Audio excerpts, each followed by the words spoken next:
What's going on, guys? Blaze here, and hopefully you guys are having a good day so far. Today, I'm going to be telling you guys a little story. I haven't sat down in front of a camera to just tell a story in kind of a long time, and I've been wanting to make a video like this. And yesterday, I was talking to a couple of friends of mine, and we were just talking about high school experiences and stuff like that, and I remembered something crazy that happened to me last year, and I can't believe that I haven't talked about this in a video yet. But basically, today, I'm going to be telling you guys the story of how I almost got expelled from high school last year, and I actually can't believe that I haven't told the story yet because, like I said, it's pretty crazy. But very quickly, before I start telling the story, I just wanted to thank you guys because my Instagram actually hit 5,000 followers, which was my goal. Within like a day of me uploading that video, I made a video 2 days ago talking about reaching my goals, and hitting 5,000 followers on Instagram actually means that I have hit all of my goals for 2014, and it's like 2 months away from being 2015. So thank you guys so much. I wasn't expecting that at all, honestly. I was really excited on Sunday when that happened. So I honestly just wanted to thank you guys for that again. And also, the giveaway that I'm going to be doing on Instagram will be happening probably next week. I just ordered 2 more tubs of like Gamma, and I'm just waiting for those to come until I can like take a picture of it and like actually post the giveaway on my Instagram. But anyway, let's get right into the story. So this story begins on a Saturday night about a year ago. I was a junior and I was in my second semester of high school, and me and my friend Chris were just driving in his car, driving around our neighborhood. We were kind of bored and we were just looking for things to do. So since we were just driving around and we were kind of bored, we decided to go to our school because it was Saturday. There was nobody there. We could just walk around on campus, maybe go on the roof of the school. We were just thinking about interesting things that we could do, so we decided to drive to our school. So we drive into the parking lot of our school, and my friend Chris parks his car, and we just kind of sit around and we're thinking about things to do because, like I said, we're just bored. So I don't really know which one of us thought of this stupid idea, but either way, both of us thought it was a really fun idea to do this. But we ended up deciding to just drive Chris's car onto our actual campus, drive it up to like where the senior quad is, and just take like a Snapchat story picture so like all of our friends can see that we like drove the car onto the campus.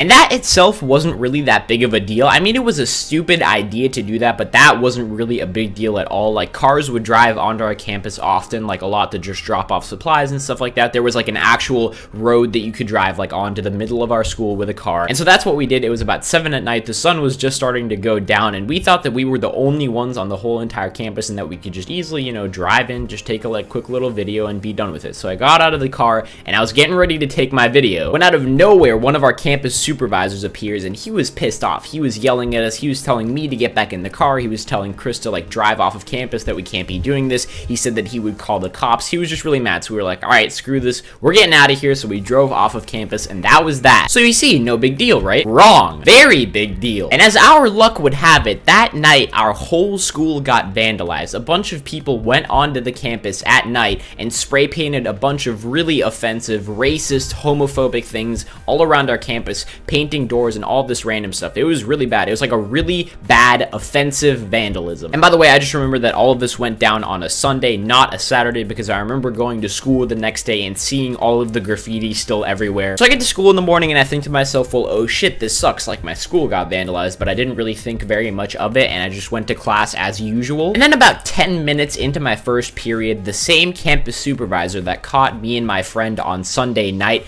came into the class and asked for me to like step out of the class and come with him. And that's when I realized, holy shit, they think that me and my friend vandalized the school after we got caught on Sunday night. So me and my campus supervisor, we start walking toward the main office, and I look at him and ask him, you know, what is this all about? What's going on? So he tells me that he doesn't know what's going on, which is complete bullshit because he's the freaking campus supervisor. He knows everything that's going on. So that's when I kind of realized, like, oh shit, I might actually get in a lot of trouble for this. So sure enough, he brings me to the principal's office. I sit down and I see my friend Chris inside talking to the principal, and next to him is a police officer. And that's when I realized again, oh shit, this is vandalism. This is like an actual legitimate offense that you can go to jail for. And that's when I start to panic a little bit, but I kept my cool. You know, I thought to myself, we didn't do this, so there obviously is no proof that we did this because we didn't do this, and the only proof that they have is that we were on the campus on the night that it happened. So then my friend comes out of the principal's office and he walks past me and he kind of gives me like a little bit of a funny look. He wasn't like scared or sad or anything. It was just kind of a weird look. And then I went inside and I sat down and the principal started talking. And my principal was the only one really doing any of the talking. The cop was just standing there listening, I guess trying to intimidate as well. But basically he was just asking me a bunch of questions and he was trying to get me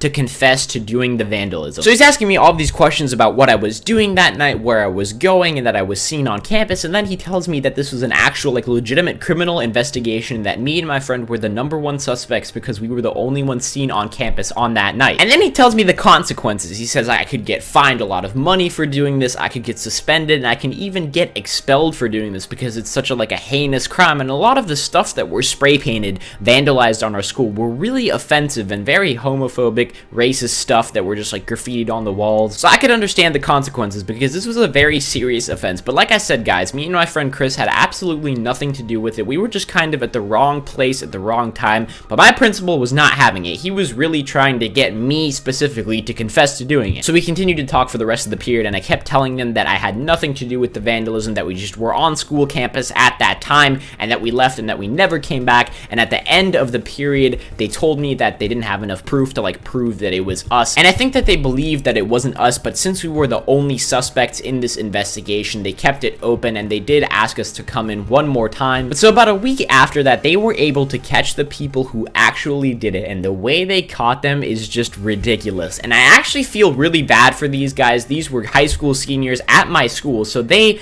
themselves did this to their own school, which I thought was kind of weird and messed up, but I did feel bad for these guys because they got caught in the dumbest way. They got caught because one of the 3 people who graffitied the school accidentally logged into the school Wi-Fi with his phone at the time that the whole thing went down, and so they caught that guy, and that one guy snitched on his other 2 friends, and all 3 of them were caught. And that's how those guys got caught, which is kind of crazy because I'm pretty sure that they brought in somebody from the FBI to trace that exact login time to his phone number, and then his phone number to his name, and they figured out that he went to our school and everything. So yeah, that was pretty much that story. It was kind of a close call. I mean, it could have ended a lot worse than it actually did, and I never really do anything bad, so like getting in trouble with like the school and the cops and stuff like that is kind of a big deal for me. But either way, hopefully you guys enjoyed this story. Hopefully you guys have a great rest of the day, and that's been it. Peace.